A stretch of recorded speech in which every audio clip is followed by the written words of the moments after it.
Israeli Prime Minister Benjamin Netanyahu is totally opposed on any talks of a ceasefire or humanitarian truce, saying it only affords Hamas to regroup and recoil. But he has finally relented on continued pressure from Washington, D.C.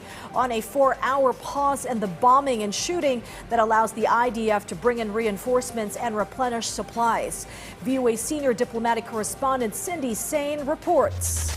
As thousands of Palestinians fled the fighting and Israel's bombing, U.S. President Joe Biden was asked whether there was any chance of a ceasefire between Israel and Hamas, and he replied, none. He was also asked if he's getting frustrated with Israeli Prime Minister Benjamin Netanyahu for not listening to U.S. requests. It's taking a little longer than I hoped.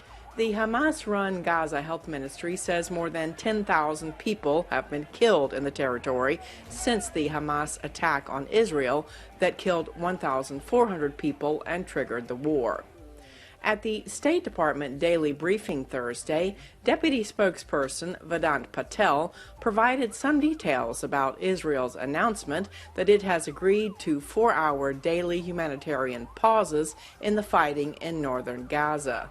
There will be 2 humanitarian corridors allowing people to flee the areas of hostilities in the northern part of Gaza. The first such corridor opened between 4 and 5 hours every day for the past few days has already enabled many thousands of people to reach safer areas. The second route along the coastal road will enable many more thousands to reach safer areas in the south. On Capitol Hill Wednesday, anti-Israeli government protesters showed up to a hearing where most Democratic and Republican lawmakers expressed their strong support for Israel. But some Democrats were troubled by the large number of civilians killed in Gaza. Democratic member Joaquin Castro said Israel has fired more than 20,000 bombs on Gaza and only about 5 hostages have been released. It seems to me that Prime Minister Netanyahu is prioritizing collective punishment over the release of hostages. And I'm very concerned about that. Another Democrat was concerned that new House Speaker Mike Johnson might be playing politics with U.S. military funding for Israel. Speaker Johnson brought an Israel-only supplemental to the floor. This supplemental is unprecedented. It conditions aid to Israel on domestic policy objective and stands no chance of passing through the United States Senate.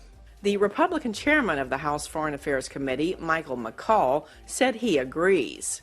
And let me just say, I too agree we need to move swiftly on a national security aid package that both addresses the threat from Russia to Ukraine and Europe, the threat from Communist China to Taiwan and the Pacific, the threat from the Ayatollah in Iran to Israel by its proxies in the southwest border.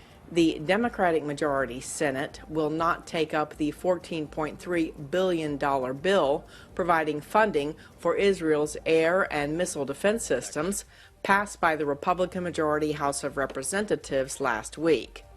Democrats objected to Republicans paying for the aid to Israel by making cuts to the budget of the Internal Revenue Service, the agency responsible for taxation. Cindy Sain, VOA News.